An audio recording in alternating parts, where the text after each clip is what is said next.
Hello and welcome to this special edition of 30 Minutes. I'm Rick Anthony.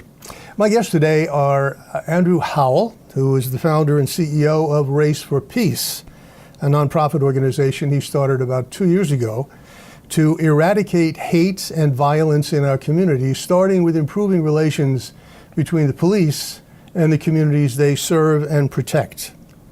And with Andrew is Michael Harris, CEO of Best Sports Consultants, a sports marketing and consultancy agency. Michael is also a motivational speaker, he is an author, and Andrew's most recent recruit to help promote Race for Peace. Andrew, always a pleasure to see you. Hey, Rick, thank God for being here today, and thank Radnor Studios. And Michael, thank you for taking time out to be with us. Thanks for having me. I've heard great things about you from Andrew and the great work you've been helping him do. Andrew, it's been a while since we sat in front of these cameras here at Radnor Studio 21. I know you're busy, and I'm almost afraid to ask you, what are you up to now? Well, we have the next event is the third annual summit, which is Saturday, October the 27th. That's the biggie. That's the biggie. That's the one where everybody comes from everywhere, and we'll have more chiefs than we ever had, clergy, government officials, community activists, and it's huge. And what's the purpose of the summit? The purpose of the summit is to build trust, learn differences, learn to understand one another, and to continue to promote the Race for Peace. I know one kid, he told me, he said, Mr. Howell, the Race for Peace is faster than the speed of thought, more powerful than your imagination, able to stop racism, discrimination, and violence. And it only takes one. And I want the community to be that one element that really, helps us prevent violence and racism throughout America. Well, the summit is in October, but since we last talked, you've had several functions, meetings, events. Yes. Where? And with what result? Because these events that you plan are all purposeful. There are reasons for them. Yes. Well, one event which Michael was included with, participated with, was at the Girard College, where Mike sat on the panel with the other chiefs of police and some of the youth. And I think he was very instrumental with adding that formula, adding that ingredient to what we need. And it just, one of the youth asked me, Mr. Howell, why don't you do more of these? So you know my energy, so they call me high energy. So I'm already wanting to do a Race for Peace event every week. And when this kid told me, hey, you need to do more of it, I think that reinforced and backed up what I always tell the committee is that we need to do as many of these as we can. The photos that are up on the screen now, yes. What are they all about?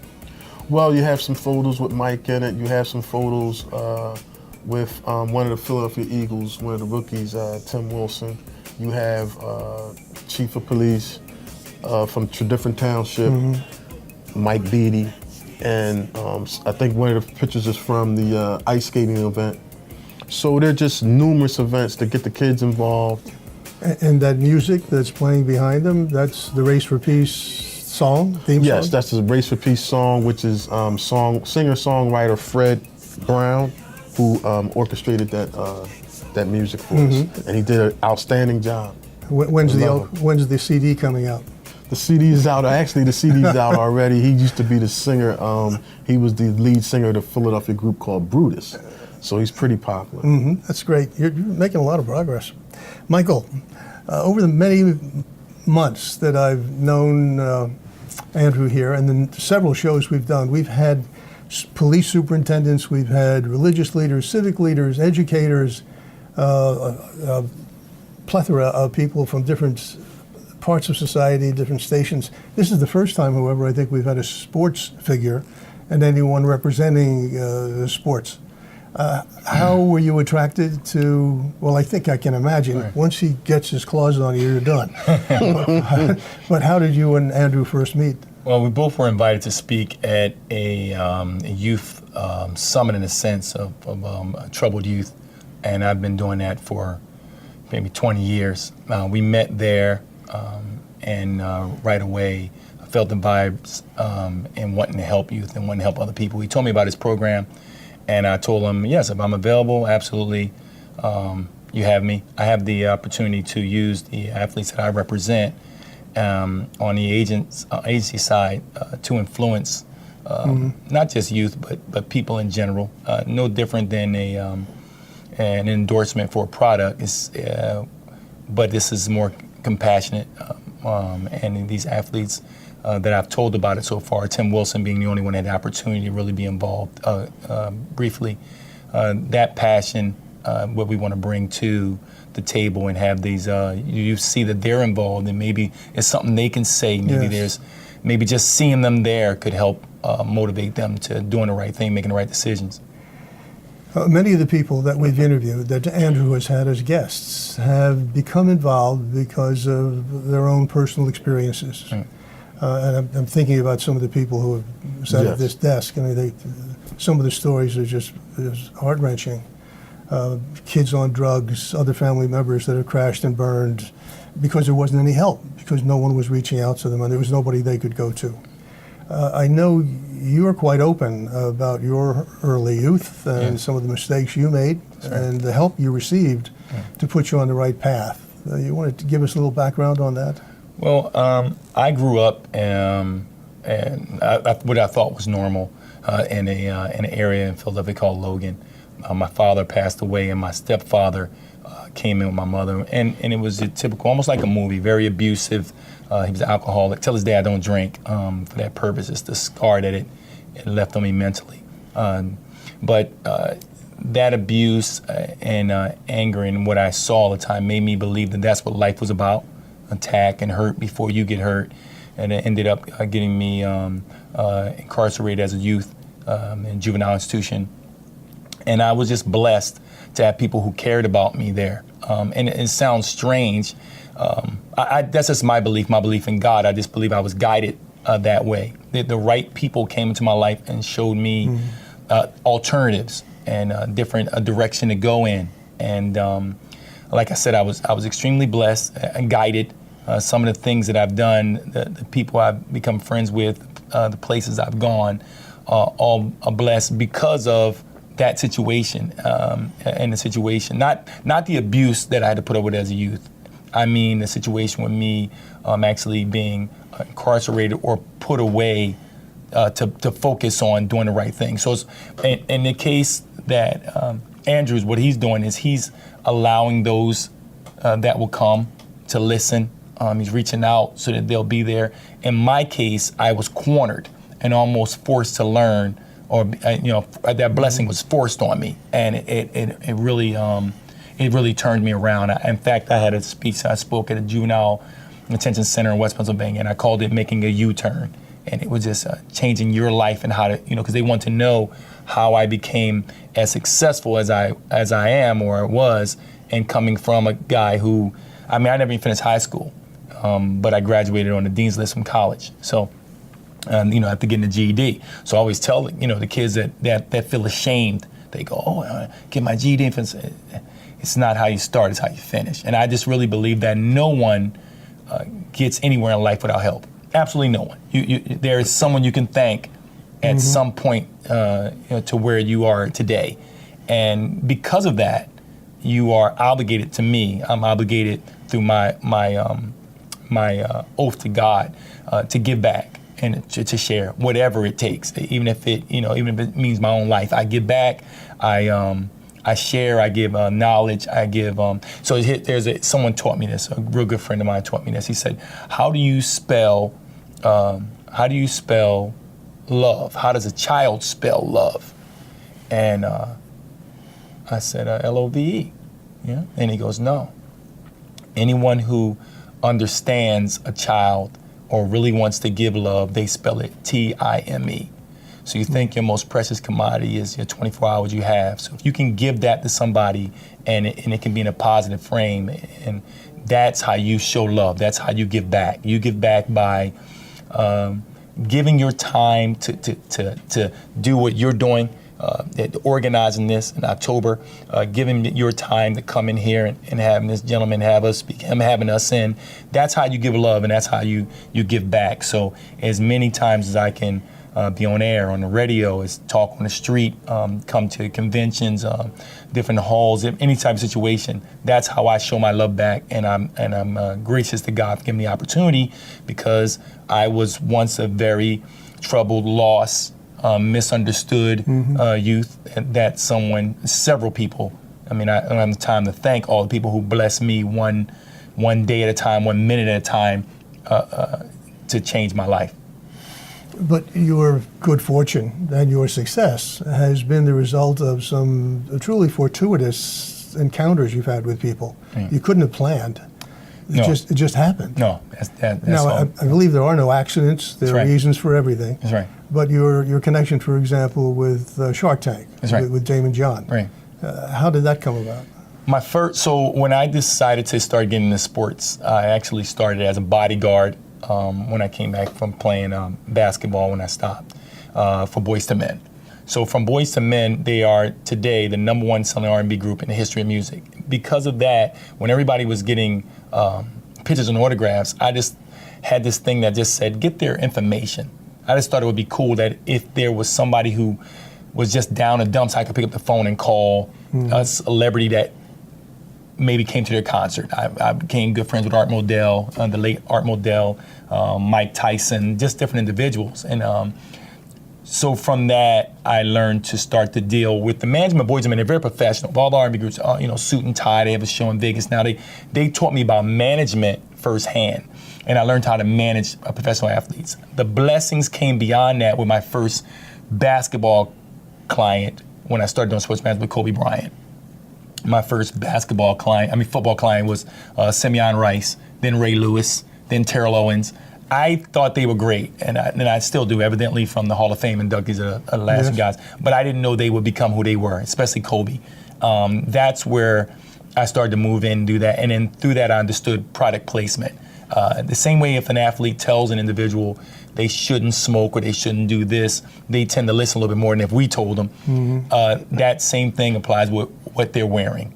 And not just what they're doing. So I ran into, I helped a company actually not far from here start called And One. Friends Seth of mine and Seth Berger and those guys started a company called And One, and I helped them do product placement and some of the design and some of their things. And from that, I gave it to Boyz II Men on tour. So they're on a world tour, and they're just getting free things. There are different rules and regulations now. People understood the money that was made, and I made good money from it too. When they're on stage in front of these thousands of people every weekend or every time they're at a concert, they're wearing And One stuff, which is free. And One was happy. Sales go up. We were doing a television show, and this was before you put the black tape over the logos. They were wearing that, and one of the guys said, hey, you need to meet a friend of mine who started a company. And I said, cool, what's the name? And he said, FUBU. And I said, that's the name of the company? He said, yeah. I said, that's a dumb name. And he said, it stands for Forest Bias. I was like, oh, okay. If I get a chance, I will. And I got to New York doing some things with Boyz II Men, went to their office, met with a little feisty guy, even feistier than you, who was talking about just sales and product and his brand. And me and Damon John, who's the owner of FUBU, became like almost best friends from that moment on. It's been like 20 years. And today he's more known for Shark Tank, TV show that won all the Emmys and things like that. And we have found a way now to get athletes who are involved or want to be involved with investing or being entrepreneurs. He's like a mentor to them. Even though we're like the same age, he's like a mentor to me, and he teaches me a lot of that information that he gets from his best buddy, who's Mark Cuban. So I just learned that connecting the right people and being around the right people, like I tell kids, you are your social orbit.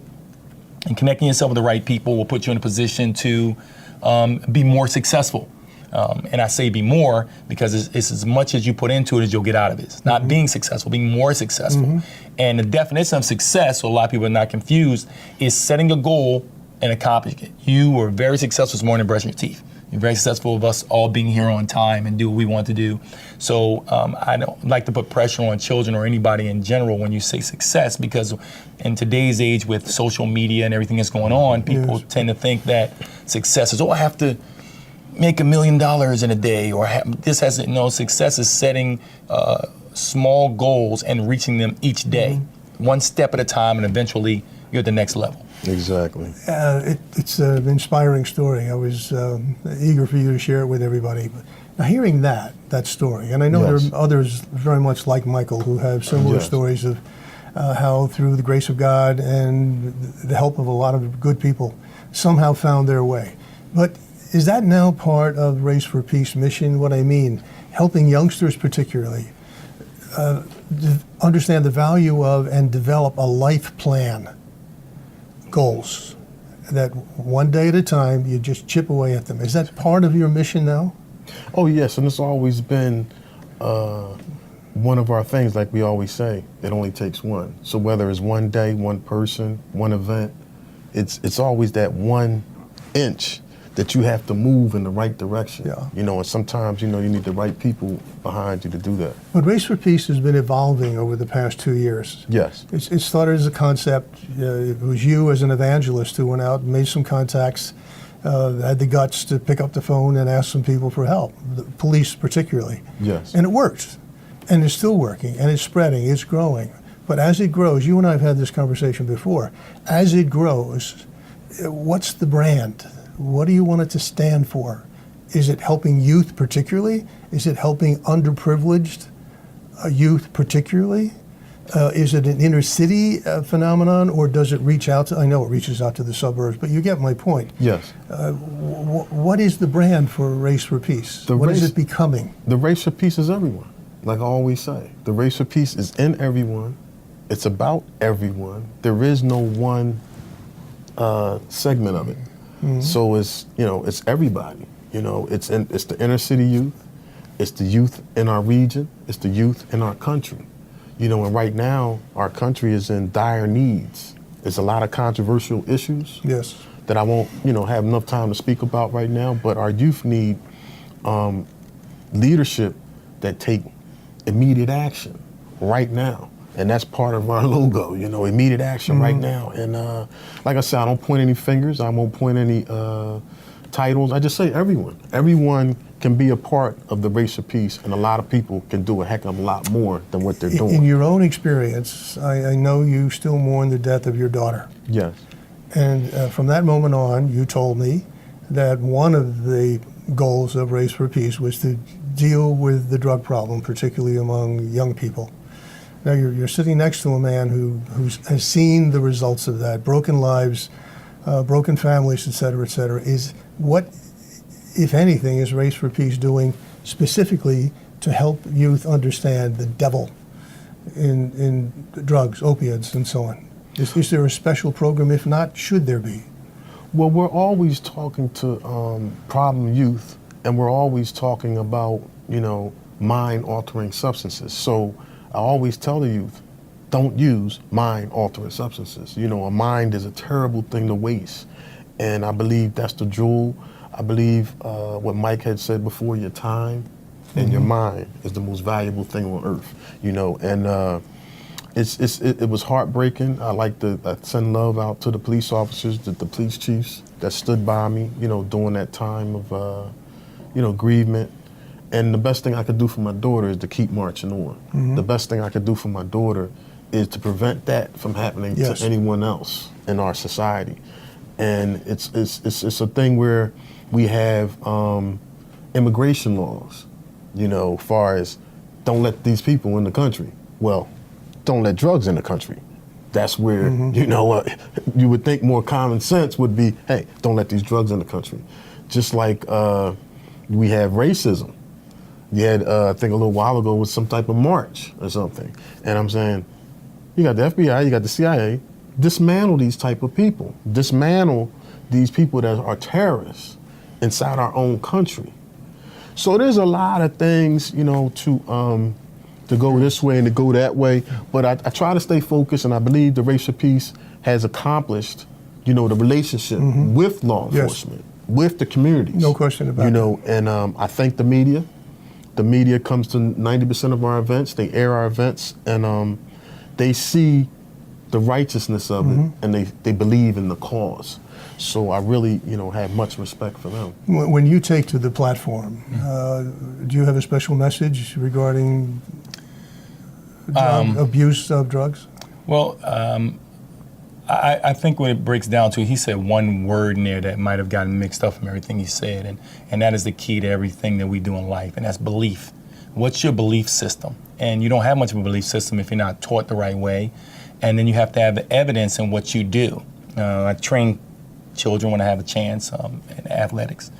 But they have to believe that their hard work and the repetition they're doing will manifest. We always say that children don't have any hindsight because they haven't been here long. And in adults, we lose the hindsight because we have so much foresight because we've been here. Especially when you get around 50 and over. Okay, at this point, listen. So, it's easier for us to believe.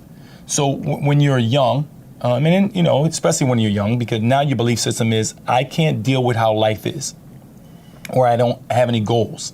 So it's okay if I do something to myself now because I believe this will make me feel better right now. Remember, believe. And then, see, what they don't understand is once this gets in your system, once it gets in your blood, it doesn't matter what you believe now. Now you're addicted. Now it's your body. The body will always be weaker than the mind. Always. So now you've got, your belief system was, okay, this makes me feel good and I can escape this reality. Now my body's saying, regardless of what you think, I'm trained. This is how I feel. I'm gone. And they don't even know that it can lead to death. I have several friends, and I was one included, that never, and if they ever look at this, they'll know who I'm talking about. I won't say anything, that never believed they'd reach 21. I'm talking people 40, 50, 25, never made plans to go, to go further, never believed or saw anything in the future because they never believed they'd go past 21. And you hear me keep saying believe. So my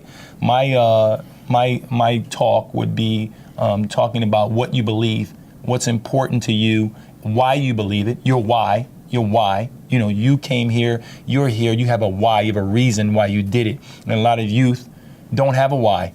In fact, when I was incarcerated as a juvenile, a billion years ago, but when I was incarcerated, they said, my favorite things to say when the police or anybody say, I don't care. Just got in an argument with my son, left for Florida for vacation this morning, and was arguing. And it's funny because he repeats to me. Imagine having someone like me talk to you every single day. It's like, I know. So, but what do you believe, and how you go about it, and your lessons of why you shouldn't do something that will, like you said, alter your mind is based off of what you believe. So my focus will be belief, and why you believe it. And that would be it. It's a lot more detail, but everything we do, you brush your teeth in the morning because you believe it'll make your teeth white. And the funny part about it is you don't really do the research or anything behind it. It is a learned thing that we learn from our parents. It's what they told us. And if you've been around here and you guys as long as I have, and or a little longer, you realize that some of the stuff that we learned isn't even correct. But it was what was taught us, and we keep fixing it. So it's your belief system going in, and then you have to talk about a little bit more in detail about the money that comes behind it. Because I've also talked to some people who were not only involved in drugs but sold it, and they thought that that's survival, to being able to have that money because they don't have any other way. They don't believe they have any other way of making money. It outweighs, the value is more. The danger doesn't matter because now I can eat. So. And that was one of the things I think I said at one of the shows was it's a two-sided coin. So you have the user and you have the dealer. And I wasn't taking up for the dealers, but I was saying that you have to have a resource for them. Because all these guys, they're trying to make money for their families, even though they're killing families out here too, so it's a poison. And like I said, they need to stop that at the border. But you need to have other resources out here for these guys to do that's selling these drugs, So it's a two-sided coin. You have the drug dealer and you have the drug user. You mentioned, Michael, the work you've done particularly with athletes to help them make the transition from professional sports to business, entrepreneurship, and so on. Do you have plans, Andrew, to put on programs for youth to encourage them to think in terms of becoming entrepreneurs, become self-sufficient, building their own businesses, becoming innovative, coming up with an idea? Oh, definitely, Rick, and that's why. That's a perfect foundation. Exactly. That's why I really, was impressed with Mike. As like even one of the basketball games that we're about to have, he's going to be coaching the basketball game at Lower Marion Township, which is the Kobe Bryant's gym in Lower Marion at the high school. So whatever Mike has to offer, far as training these kids and giving them an incentive to go towards entrepreneurship, towards, economics. It's very much encouraging. Yeah, you have to teach economics, like you said. It's important, and entrepreneurship is extremely important because a lot of people have the attitude. A lot of youth have the attitude. The ones I've come across with is they don't want to work for anybody. They're rebellious. Right. They don't really understand Yeah. or believe the trigonometry or the things that we learned, because I haven't used mine yet, that can be used for anything in life. So entrepreneurship would be the good Why alternative. don't we do a boot camp for kids on entrepreneurship? That's a heck of an idea. awesome. We could Rick. do it at Girard College, Right. or any number of other venues, but it's being done by others, as you know. That's But right. there's an enormous need. And if you're interested, I could bring together some of the people from the entrepreneurial community. Right. I think it'd be fun, at least once a year, to have a boot camp Definitely. for kids who have an idea. Damon John, I'm going to be calling you. We're going to do that. We're going to do No, that. we definitely have to do that, Rick. And also, I would like to thank you for all the stuff that you do, Rick. It's been my- for the it's Race been for my Peace pleasure, friend. and Madness Studio, and Chris Flanagan, of course. You have overcome a lot of odds, a lot of challenges, and how you've done it, I don't know, except belief. Right. You believed in what you were doing. You had the confidence and the guts to ask, and people said, "Okay, I'm in. One thing, Rick, is I believe in the people. Yeah, So as I believe in God, who steered me and gave me the grace and the patience to do what I'm doing, I believe in the people. I believe in our society. I believe that, they'll catch on to what we're doing. Well, I want to get to the day when we can look back, you can look back, and the other people who are associated with you, and say, this is what we've accomplished over the past 12 months. We can point to X number of lives we've saved because we know we have. We can point to X number of lives we've created and enabled because nobody else was there and we did it. We want to be able to look back and say, we not only have 200 members of your organization, but now we Yes. have 500 and 1,000, and they're active. I want to be able to look back, I want you to be able to look back in a year and say, we are a 501c3, we are generating revenue to support and sustain the programs we're putting in place. That'll be success. Those are the measures of success. I agree. So, as always, a pleasure to be with you. Thank you, Rick, and God Michael, bless you. thank you Thank again you. for coming Thank out. you, Ham. My pleasure. This has been a special edition of 30 Minutes with Race for Peace, the founder, CEO, and Michael Harris, who is a personification of success in spite of the adversities that very often challenge us in our lives. Until next time, I am Rick Anthony. This is 30 Minutes. Take very good care of yourselves.